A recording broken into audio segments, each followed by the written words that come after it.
سارے حالات ٹھیک ہو جائیں گے اگر زندگیوں میں دین آیا ہے. جی ہاں، حالات جو نہیں بن رہے ہیں ہمارے، اس لیے کہ ہم اپنے دین پر پورے نہیں ہیں.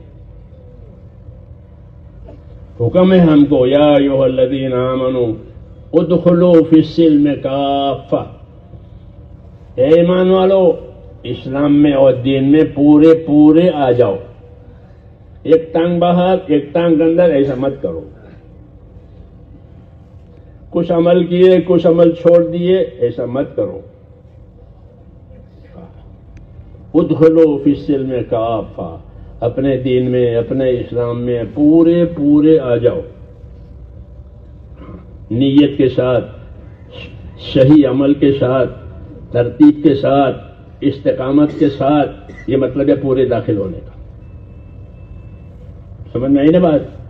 یہ دعوت ہے کہ اپنے دین میں پورے پورے آ جاؤ. پھر دیکھو کیا ہوتا ہے کہ جب زندگیوں میں دین آیا تو ساری کائنات تمہاری مدد کرے گی. یہ پکی بات ہے. زمین تمہاری مدد کرے گی، آسمان تمہاری مدد کرے گا، ہوا تمہاری مدد کرے گا، پانی تمہاری مدد کرے گا، پھاڑ کھانے والے جانور بھی تمہاری مدد کریں گے.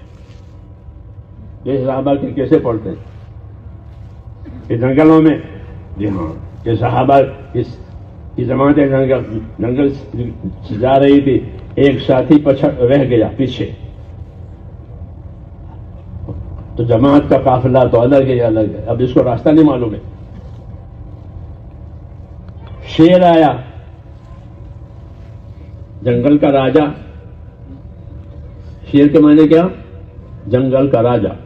ہاں، کہ وہ جنگل کا راجا ہے، جنگل میں اس کی چلتی ہے. ہاں، تو شیر آیا.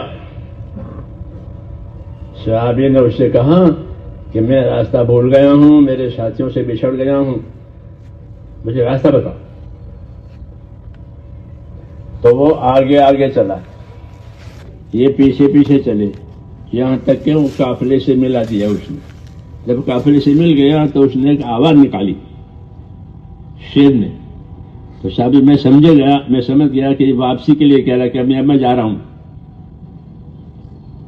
آپ کا کام ہو گیا، اب میں جا رہا ہوں.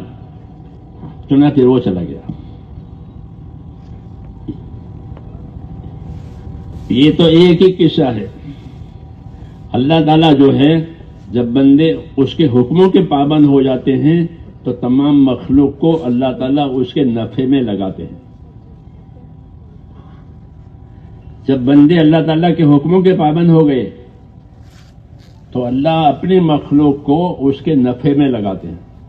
شیر ہو، کوئی بھی ہو، آسمان ہو، زمین ہو، ہوا ہو، پانی ہو، سب کہ وہ اس کے نفع میں لگا دیتا ہے کہ اب یہ جو چاہے گا وہ یہ مخلوق وہ کرے گی.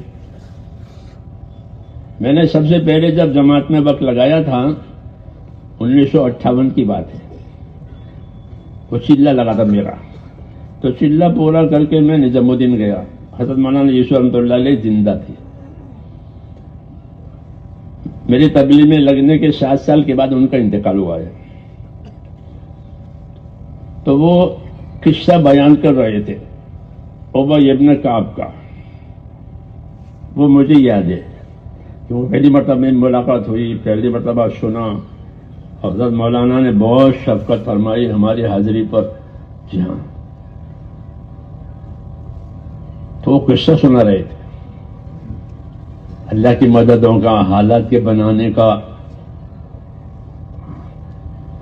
جیسا صحابہ کا قافلہ جا رہا تھا، اب بارش ہوئی. جیسا ہوتا ہے جنگل میں ہم جا رہے ہیں سفر کرنا ہے، بارش ہو گئی. جب بارش ہوئی تو ابی ابن کعب یہ امت کے سب سے بڑے قاری ہیں. اس امت کے سب سے بڑا قاری ابی ابن کعب. اس امت کا سب سے بڑا امین ابو عبیدہ. اس امت کا حکیم الامت ابو الدرداء. یہ خاص خاص شان کے صحابہ ہیں. ہم مسلمانوں کو ان کی زندگی جاننی چاہیے. ہاں، ادھر ادھر کی چیزیں پڑھتے ہیں، موبائل دیکھتے ہیں، تو جہالت بڑھتی ہے، غفلت بڑھتی ہے، یقین بصیرت نہیں پیدا ہوتا۔ جی ہاں، اس لیے اپنی ذمہ داریوں سے غافل ہو جاتے ہیں۔ جب ذمہ داریوں سے غافل ہو جائیں گے تو اللہ کے انعام سے بھی محروم ہو جائیں گے، کیونکہ اللہ کے انعامات اتنے ملیں گے جتنی ذمہ داری پوری کی جائے گی۔ یہ قاعدہ ہے، اللہ کا انعام اکرام کتنا ملے گا؟ جتنی ذمہ داری پوری کی جائے گی۔ حدیث شریف میں ہے کہ المعونۃ علی قدر المعونہ، کہ اللہ کی مدد، اللہ کی تائید اتنی ملے گی جتنی ذمہ داری پوری کی جائے گی۔ تو یہ حضرت ذمہ داریاں پوری کرتے تھے، ہاں، اس لیے ان کے ساتھ مدد ہوتی ہے۔ تو وہ بھائی ابن کعب کا قصہ سنا رہے تھے حضرت رحمۃ اللہ علیہ، کہ وہ سفر کر رہے ہیں اور جا رہے ہیں، بارش ہو گئی تو بھائی ابن کعب نے دعا مانگی کہ یا اللہ بارش تو ہوتی رہے، کیوں کہ یہ تو زمین کی سب مخلوق کی ضرورت ہے، زمین کی جتنی مخلوق ہے اس کو بارش کی ضرورت ہے، حیوانات ہو، نباتات ہو، انسان ہو، زمین کی سب مخلوق کو بارش کی ضرورت ہے، ہاں، کہ وہ بارش کے بغیر زمین کی مخلوق زندہ نہیں رہ سکتی۔ وجعلنا من الماء کل شیء حی، کہ ہم نے پانی سے زمین کی تمام مخلوق کی حیات کا انتظام کیا ہے، اور پانی نہ ہو تو زمین کی مخلوق زندہ نہیں رہ سکتی۔ تو کہا زمین کی مخلوق کی ضرورت ہے، پانی تو برستا رہے لیکن میرے کپڑے نہ بھیگے۔